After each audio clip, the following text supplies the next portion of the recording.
Assalamualaikum warahmatullahi wabarakatuh. Selamat bertemu kembali anak-anakku yang soleh kelas 7A dan B di Madrasah Muallimin Muhammadiyah Yogyakarta. Salam kader untuk kalian. Alhamdulillahirabbil alamin, kita bertemu kembali dalam pembelajaran bahasa Indonesia yang saya ampu tentunya. Nah, mari kita awali pertemuan pagi hari ini dengan membaca Bismillahirrahmanirrahim.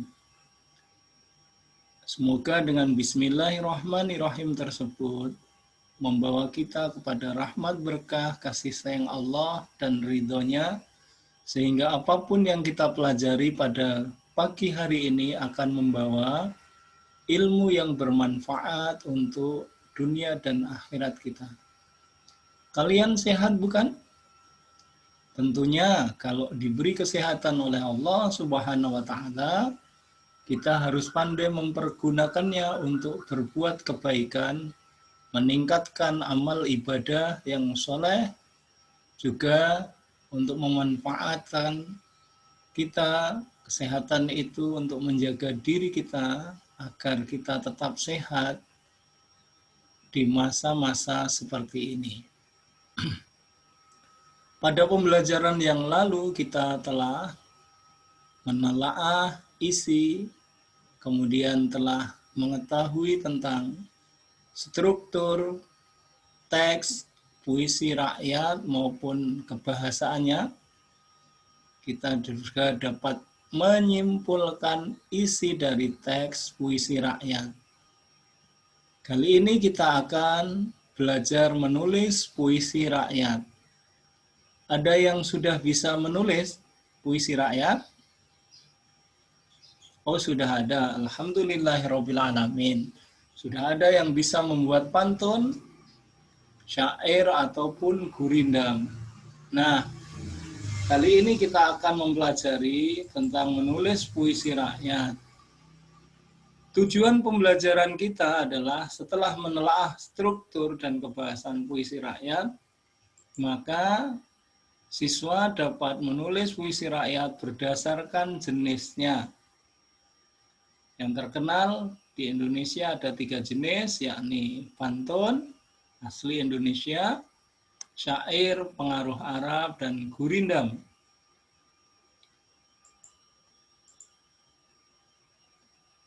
Menulis teks puisi rakyat. Hal yang harus diperhatikan dalam menulis teks puisi rakyat, yakni 1, untuk memudahkan saat mengonstruksi atau menyajikan gagasan, peran, dan pendapat dalam bentuk teks puisi rakyat, sebaiknya kuasai terlebih dahulu struktur teks puisi rakyat. Struktur teks puisi rakyat yang harus dikuasai adalah struktur teks pantun, syair, dan gurindam. Kebahasan teks puisi rakyat juga harap diperhatikan pada saat menulis teks puisi rakyat, yakni unsur jumlah kata, rima dalam menulis teks puisi rakyat, mestinya menjadi fokus perhatian yang lebih.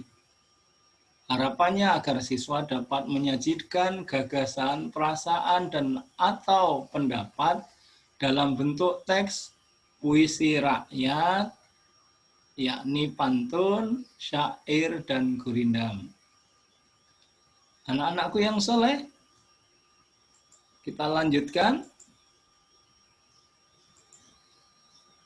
Memahami struktur pantun, syair, dan gurindam.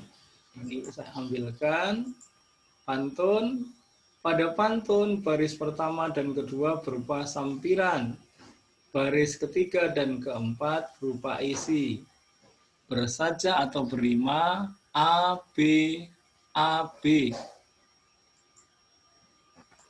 Syair, pada syair semua baris adalah isi. Bersaja A, A, A, A. Gurindam.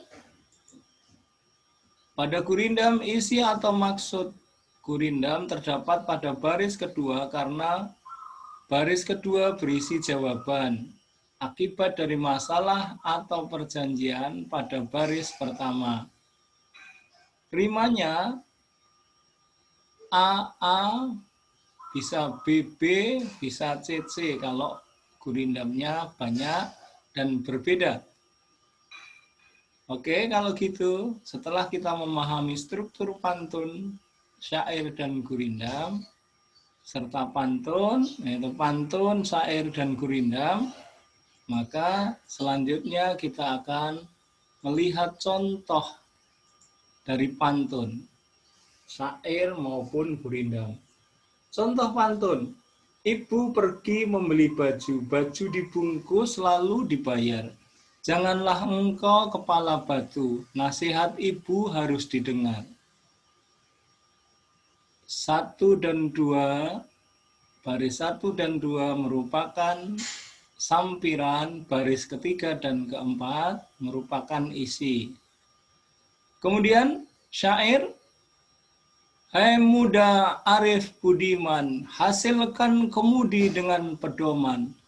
Alat peraumu jua kerjakan, itulah jalan membetuli insan. Ya, itu syair. Kemudian tambah satu lagi, gurindam. Dengan orang tua jangan pernah melawan, kalau tidak mau hidup berantakan. Ya. Sekali lagi, itulah dengan orang tua jangan pernah melawan. Akibatnya sekarang yang kedua merupakan akibat dari apa yang diungkapkan dalam baris pertama, kalau tidak mau hidupmu berantakan. Pantun sudah, gurindam sudah, syair sudah. Maka sekarang kita akan mempelajari langkah kegiatan menulis teks puisi rakyat. Perhatikan baik-baik. Tentunya anak-anakku yang soleh sudah siap untuk menulis atau belajar tentang teks puisi rakyat, kemudian mencoba untuk menulis apa yang di benak kalian dalam bentuk pantun, syair maupun puisi yang berupa gurindam. Langkah-langkahnya adalah: 1. Tentukan ide topik yang akan disampaikan. Misalnya kalau hidup bekerja keras, kelak hidupnya menjadi sukses. Tatalah ide menjadi 2 larik dengan bunyi akhir yang berbeda. Pilihlah kosakata yang di akhir dengan bunyi seperti 2 larik. Buatlah larik sampiran dari benda atau kondisi yang tidak berkaitan langsung dengan isi. Ini adalah pantun. Kalau syair langsung semuanya isi. Kemudian setelah itu, tatalah kembali kalimat atau larik dengan rima dari kosakata yang berima sama. Jika pantun AB, AB, jika syair AA, AA, jika gurindam AA. Gitu. Tatalah kembali kalimat atau larik dengan rima dari kosakata yang berima sama. Tatalah pantun secara logis, syair secara logis, dan gurindam secara logis. Buatlah syair dan gurindam dengan yang hampir sama dengan langkah membuat pantun, yang hanya saja perlu disesuaikan dengan syarat gurindam dan syair. Pamerkanlah hasil karya peserta didik dan sesama peserta nilailah, lalu berikanlah umpan balik terhadap hasil karya peserta atau kelompok lain dengan menggunakan rubrik penilaian berikut misalnya. Berikutnya, teknik menulis terbimbing. Maksudnya menulis dengan melanjutkan pantun yang rumpang. Misalnya, pagi-pagi menanam kembang, titik-titik. Ayah ibumu membanting tulang, buktikan suksesmu di hari nanti. Maka peserta didik diminta untuk mengisi larik yang kedua berupa sampiran. Jawabnya sebagai berikut. Pagi-pagi menanam kembang. Tentunya yang titik-titik tadi ternyata disiram selalu setiap hari. Ayah ibumu membanting tulang isi, kemudian buktikan suksesmu di hari nanti. Nah, anak-anakku yang soleh, mudah bukan? Pagi-pagi menanam kembang. Titik-titik itu isinya disiram selalu setiap hari. Nah, jadi kalau digabungkan menjadi pantun yang lengkap, pagi-pagi menanam kembang, disiram selalu setiap hari. Ayah ibumu membanting tulang, buktikan suksesmu di hari nanti. Ini contoh untuk syair. Misalnya, pada zaman dahulu kala, tersebutlah sebuah cerita, sebuah negeri yang aman sentosa. Kemudian titik-titik yang harus diisi. Untuk melengkapi kata yang rumpang pada titik-titik di atas adalah dipimpin sang raja nan bijaksana. Maka titik-titik jika diisi dengan dipimpin sang raja nan bijaksana akan menjadi yang utuh. Menulis dengan melanjutkan gurindam yang rumpang sama dengan yang syair. Maka jika pada syair tadi, pada zaman dahulu kala tersebutlah sebuah cerita, sebuah negeri yang aman sentosa. Titik-titiknya diisi dengan dipimpin sang raja nan bijaksana. Selanjutnya gurindam yang rumpang misalnya, jikalau kamu sudah mempelajari kitab, maka untuk melengkapi kata yang rumpang pada titik-titik di atas adalah maka kamu harus menaati adab. Ya, tentunya orang kalau sudah mempelajari kitab dengan sungguh-sungguh harus mempunyai akhlak yang mulia. Akhlaknya adalah akhlak sesuai dengan anjuran yang ada di dalam kitab. Maka jikalau kamu sudah mempelajari kitab, kamu harus menaati adab. Maka kamu harus menaati adab. Teknik menulis pantun tidak terbimbing. Artinya peserta didik diberi kesempatan untuk menulis pantun, syair, gurindam sesuai dengan kreativitasnya masing-masing.